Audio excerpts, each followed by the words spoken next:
नहीं। ये देखिए जो टू तड़ाक वाला जो मामला होता है, कहीं ना कहीं जब कोई सच्चाई बता रहा होता है और दूसरे को जब बात चुपती है तो कहीं ना कहीं उसमें टू तड़ाक जो है शुरू हो जाता है।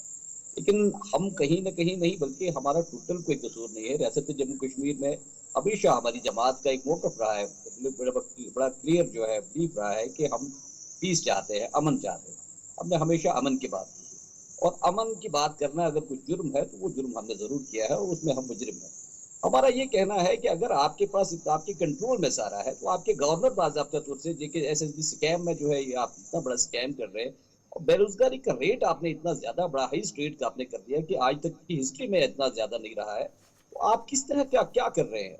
आप इश्यूज जो है, बेसिक इश्यूज जो हमारे स्टेट के लोगों के जो इश्यूज हैं, आपने उनमें कहां पर क्या किया? आपके डेली वेजेस डेली आपके सड़कों पर होते हैं, क्या आपने अब कभी उनकी बात सुनी?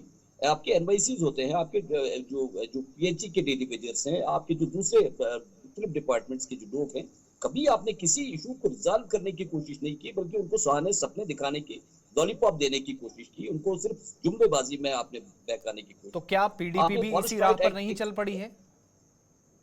जी, पीडीपी भी इसी राह पर नहीं चल पड़ी है जो आप कह रहे हैं? बिल्कुल नहीं। पीडीपी आज भी अपने यही तो मेरा सवाल था ना कि आप उनको जिम्मेदार ठहरा रहे हैं, वो आपको बीच में उस शख्स की बात कौन करेगा जिसके लिए आप पूरे दिन कैंपेन करते हैं? देखिए, हम आज की डेट में भी ये बता रहे हैं, जिस तरह से यहाँ पर हमारी तो ज़बानों को यहाँ पर सलासिल पाबंद कर दिया गया है, ज़बानों पर ताले लगा दिए गए, कदने लगा दी गई है। अगर यहाँ कोई बुलंद आवाज में बात करता था तो उसको ये से लगाया जाता था। मैं तो ज्यादा दूर की बात नहीं करूंगा कि, लेकिन अगर आप स्टेट में आप देखेंगे, मुझे लगता है कि हजारों लोगों को यहाँ चुन चुन करके सिर्फ इसलिए कैदों में डाला गया, उनको पीएससी लगाया गया क्योंकि वो कहीं ना कहीं बात करते थे, वो हकूक के लिए प्रोटेस्ट करते थे। तो हम कहाँ मुजरिम हैं? हमने क्या खता की है? हमें जब तक सरकार का एक मौका मिला, हम कहते थे नॉर्थ और साउथ पोल को हमारे जो लीडर ने मिलाने की कोशिश की थी, हमारे कायद ने मिलाने की, लेकिन महज वो एक बात थी। सोहरवर्दी साहब, ये जो मौजूदा सूरत हाल है, अभी 2.5 महीने पहले चले जाएं, लोकसभा के इलेक्शन रिजल्ट हमारे सामने हैं, छोटे छोटे पॉकेट्स में आपने कहा कि हम मजबूत हैं, हमने अच्छी खासी लीड उन एरिया से ली है। 2.5 महीनों के बाद ऐसी क्या सूरत हाल अचानक से बनती है कि आपको भी बड़ी जमात लेकिन डर होने लगता है, या कोई किसी किस्म का खदशा है कि लोकसभा वाले रिजल्ट्स कहीं रिपीट ना हो जाए, नॉर्थ कश्मीर, साउथ कश्मीर और उन एरियाज में जहां पर आपको तवक्को ज्यादा थी, और पीर पंचाल या चिनाब वैली में भी आप कहीं कमजोर पड़ सकते हैं? यही वजह है कि हम बुनियादी मामलात से हटकर पार्टी लीडर्स को या आपकी क़यादत को भी ऐसे बयान देते नजर आ रहे हैं जिनका बराह रास्त दिल्ली के साथ लेना देना है, जबकि जिनसे वोट मांगे जा रहे हैं उनके साथ कम वास्ता उनका है। देखिए, इस वक्त अगर कोई डरी हुई जमात है तो वो भारतीय जनता पार्टी है। इसीलिए इनको प्रधानमंत्री को यह लाना पड़ रहा है नेशनल कॉन्फ्रेंस का मुकाबला करने के लिए। आप देखेंगे ये सरप्राइजिंग रिजल्ट होगा सबके लिए कि नेशनल कॉन्फ्रेंस चिनाब वैली में स्वीप करने जा रही है। रहा सवाल इनकी, जो इन्होंने ये लिस्ट गिनवाई है कि क्या क्या हमने किया है, सरासर झूठ बोले जा रहे हैं, हर चीज पे झूठ बोल रहे हैं ये। आप रोड प्रोजेक्ट्स की बात करेंगे, रोड प्रोजेक्ट्स तो डॉक्टर मनमोहन सिंह के टाइम पे शुरू हुए थे। आप रेलवे लाइंस की बात करें तो वो कब के शुरू हुए थे। आप मेडिकल कॉलेज की बात कर रहे हैं, या प्रधानमंत्री, वो भी डॉक्टर मनमोहन सिंह के दिए हुए थे। इन्होंने तो सिर्फ आके रिबन काटे हुए हैं। आप मुझे एक ऐसा प्रोजेक्ट बता दीजिए जो इन्होंने अपने दौर में 2014 के बाद शुरू किया है और उसका फाउंडेशन स्टोर रखा है और बाद में जाके कंप्लीशन के बाद उसका रिबन काटा है। एक ऐसा प्रोजेक्ट नहीं है इनको दिखाने के लिए। उल्टा ये हमारे प्रोजेक्ट्स जो एग्जिस्टिंग है, हमारी ये जो पहचान है यहाँ की चिनाब, उसका नोमेनक्लेचर चेंज करने के लिए प्रधानमंत्री के मुंह से चिनाब नहीं निकला, चंद्रभागा निकला। ये एक्सपर्ट है नाम चेंज करने में, स्कीम्स के नाम चेंज करते हैं, शहरों के नाम चेंज करते हैं। इनको ऐसे हमारी आइडेंटिटी से जो कुछ भी जुड़ा हुआ है वो इनको बिल्कुल पसंद नहीं आता है। कितना झूठ बोलते हो आप अफसोस, मुझे आप पे अफसोस हो रहा है। क्या बीजेपी ने आपको सिक्योरिटी प्रोवाइड की है? क्या आप अपने घर में रह रहे हैं? बीजेपी के तमाम लीडर जम्मू कश्मीर डिवीजन में जो रहते हैं उनको एक सिक्योर एरिया में रखा गया है, उनको सिक्योरिटी प्रोवाइड की गई है। किस माहौल की बात कर रहे हैं आप लोग कि आपको यहाँ पे क्या माहौल ठीक हो गया है? क्या आप अपने घर जा पा रहे हैं रात को? इंडिया को लिख लो, आप तो थोड़ा टाइम हो जाएगा, 2 सीटों पे और रख लो। आप तो अपने घर भी जा पाते हैं, तो आप किस सिक्योरिटी की बात कर रहे हैं और आप किस दौर की बात कर रहे हैं? हमने नेशनल कॉन्फ्रेंस नहीं, जो जिस स्कूल से आप पढ़े होंगे, अपने सुप्रीमो के बयान चेक करो, आपको अपनी फ्रस्ट्रेशन नजर आएगी। आप जिस कॉलेज से पढ़े होंगे, अगर पढ़े होंगे तो वो भी नेशनल कॉन्फ्रेंस का बनाया हुआ है। कोई बात नहीं, आपके कोई पास बात तो नहीं। कुछ देने को दिखाने आपका के लिए डर, कुछ आपकी है नहीं, जुबान, सिर्फ आपकी जुमले आंखें आपके हैं, चेहरे पे जुमलों दिख के रहा अलावा है। आपको कुछ आता नहीं है। आपके पास अगर कुछ आपको होता दिखाने के लिए आपको तो फ्रस्ट्रेशन सिर्फ प्रधानमंत्री इतनी को आ आने रही की है जरूरत कि नहीं थी। इतनी यहाँ के कैंडिडेट्स इतने मोदी नुमाइंदे के नाम कहां पे से आ वोट नहीं गए मांगते। कॉन्टेस्ट करने के लिए यहाँ आपके प्रॉक्सियों के कैंडिडेट्स बगैर? लोगों को हिंदू आपके मुसलमान प्रॉक्सियों के के नाम पे बगैर डिवाइड 7% नहीं करते। नहीं है। यहाँ के 4000 वोट से कैंडिडेट की आपका एक एमएलए वीडियो नहीं बनेगा वायरल इस है, बार। कैसे वो मुसलमानों 4000 के वोट खिलाफ से बोल रहा है। 4000 वोट से एमएलए नहीं बनेगा आपका। 4000 वोट से एमएलए नहीं बनेगा यहाँ आपका। यहाँ वोट पे देख के घबरा यहाँ गए पे आप आपके रिजल्ट सुप्रीमो। देखेंगे, आपके पास टोपी दिखाने निकालिए, के लिए कुछ टोपी। नहीं है। बीजेपी ने लास्ट टाइम कश्मीरी अगर में बोलते 25 हैं सीटें ली त्रामी, थी, त्रामी दे इस बार दूंगा आप मैं। 10 से नीचे पे आ रहे त्रामी हैं। भिजवा देंगे हम, वही वो जम्मू थोड़ा चलिए, कश्मीर इसके लिए हमें ये भी और इंतजार कश्मीर में करना आपके होगा, पास candidates ही इसके लिए नहीं। हमें ये भी त्रामी भिजवा इंतजार देंगे करना हम होगा वोटर कि साहब को। अवाम क्या डिसाइड करती है। 3 फेसेस से हमें गुजरना है। लेकिन साहिल साहब ये बार बार सवाल पूछ रहे थे और आप एक ही बात कह रहे थे कि आप 50 सालों का जवाब दे दीजिएगा। जाते जाते ये भी जरा बता दीजिएगा, स्टेट प्रेसिडेंट से लेकर पार्टी तर्जुमान से लेकर दिल्ली तक प्राइम मिनिस्टर साहब को पता है घोटाले हुए हैं, 3 खानदान जिम्मेदार हैं, इन्होंने जमीनें अपने करीबियों को दी, लैंड माफियाज के साथ मिले रहे, पेपर तक लीक करवाए, सब कुछ आपको पता है। और यहां तक कि नौकरियां बैकडोर से दी गई, अपॉइंटमेंट्स हुई और वो भी अपने रिश्तेदारों को। कितने केसेस दर्ज हुए, कितनी फाइलें खुली, कितने तहकीकात अभी तक हुई, कितने लोग जेल गए, मुकदमे कितने दर्ज हुए, जाते जाते जरा ये भी बता दीजिएगा। 10 साल आपको भी हो गए। As a political party, as a political representative, हमारा काम है लोगों तक ये बात पहुंचाना, हमारा काम है सिक्योरिटी एजेंसीज तक ये बात पहुंचाना। उसके बाद में मैं समझता हूं किसी भी पॉलिटिकल पार्टी में इतनी ताकत नहीं है कि वो एक सिक्योरिटी एजेंसी या कोर्ट ऑफ लॉ बन के उसका फैसला सुनाए। मैं समझता हूं जहां पे सिक्योरिटी एजेंसीज ने अपने हाथ में जो जो केसेस लिए हैं, जो जो ओपन हुए हैं इनके, और जो आगे ओपन वो करेंगे, मैं समझता हूं कि कोर्ट ऑफ लॉ उसको अपने एंगल से देखेगा। उसमें राजनीति, मुझे लगता है राजनीति का कोई ये तो एक एक्सक्यूज हो गया ना सर। 2019 के बाद भी मेजर रिक्रूटमेंट, 3 मेजर रिक्रूटमेंट्स हुई, तीनों में स्कैम, एक रिपोर्ट नहीं सामने आ सकी, एक रिपोर्ट अभी तक सामने नहीं आ सकी है। वो सिक्योरिटी एजेंसीज का काम है, लॉ अबाइडिंग एजेंसीज का काम है, वो करेगी। हाँ, भारतीय जनता पार्टी का ये जरूर रहेगा कि उनसे पूछेगी कि कहां तक पहुंचे हैं। उससे ज्यादा भारतीय जनता पार्टी न तो फैसले सुना सकती है, ना सजा दिलवा सकती है और ना ही जेल भिजवा सकती है, क्योंकि ये आज तक भारतीय जनता पार्टी पे सिर्फ इल्जामात आए हैं। भारतीय जनता पार्टी इन चीजों में खुद को इन्वॉल्व नहीं। आप भी तो वही कर रहे हैं, आप इल्जामात लगा रहे हैं। मुझे एक रिपोर्ट दिखा दीजिए ना, जो कमेटियां खुद लेफ्टिनेंट गवर्नर के दफ्तर से बनी, उनमें से कितनी कमेटियों की रिपोर्ट आई? महीने 3 दिए गए थे, 16.5 महीने हो गए, रिपोर्ट ही नहीं आई। आसिफ साहब, इंशाल्लाह जब भारतीय जनता पार्टी की सरकार आएगी यहाँ पर जम्मू कश्मीर में भारतीय सरकार का इंतजार करना होगा, बनेगा तो जरूर पूछेंगे। इस वक्त एलजी एडमिनिस्ट्रेशन है, तो मुझे लगता है कि हमारी Bharatiya Janata party LG administration में कोई हाथ डालने की जरूरत नहीं है। वो अगर ये सवालात है तो जरूर एलजी एडमिनिस्ट्रेशन तक पहुंचना चाहिए, एलजी साहब से पूछना चाहिए। बहुत बहुत शुक्रिया आप सभी का। साहिल बशीर साहब, मीर फयाज साहब, Shahbaz Mirza, Shadab Suhrawardy, thank you so much. National Conference, Congress, BJP और पीडीपी से आप हमारे साथ रहे, इस प्रोग्राम का हिस्सा बने। लेकिन जहां एक दूसरे से सियासी जमातें सवालात पूछती हैं, जब आप वोट डालने जाएंगे तो ये सवाल जहन में रखिएगा और अपने इलाके की नुमाइंदगी जिन लोगों के हाथ में आप दे रहे हैं उनसे ये भी पूछिएगा कि बैकडोर अपॉइंटमेंट्स अगर हुई हैं तो उसमें गिरफ्तारियां कितनी हुई हैं, बैकडोर अपॉइंटमेंट्स करने वाले कौन थे, आप लोगों के हक पर डाका किसने डाला। जो तमाम पार्टियां एक दूसरे पर इल्जामात लगाती हैं, इन सवालों का जवाब अपने वोट के जरिए जरूर 18-25 सितंबर को और उसके बाद 1 अक्टूबर को दीजिएगा। इन इल्जामात का आप एक तरतीब वाइज सिलसिला देखेंगे, ये जारी रहेगा। इस प्रोग्राम में मेरे साथ बस इतना ही, लेकिन जम्मू कश्मीर के अंदर होने वाले असेंबली इंतखाबात पर ये नॉन स्टॉप कवरेज या मेहमानों की आरा, डिबेट्स, डिस्कशंस का सिलसिला गुलिस्तान न्यूज पर जारी रहेगा।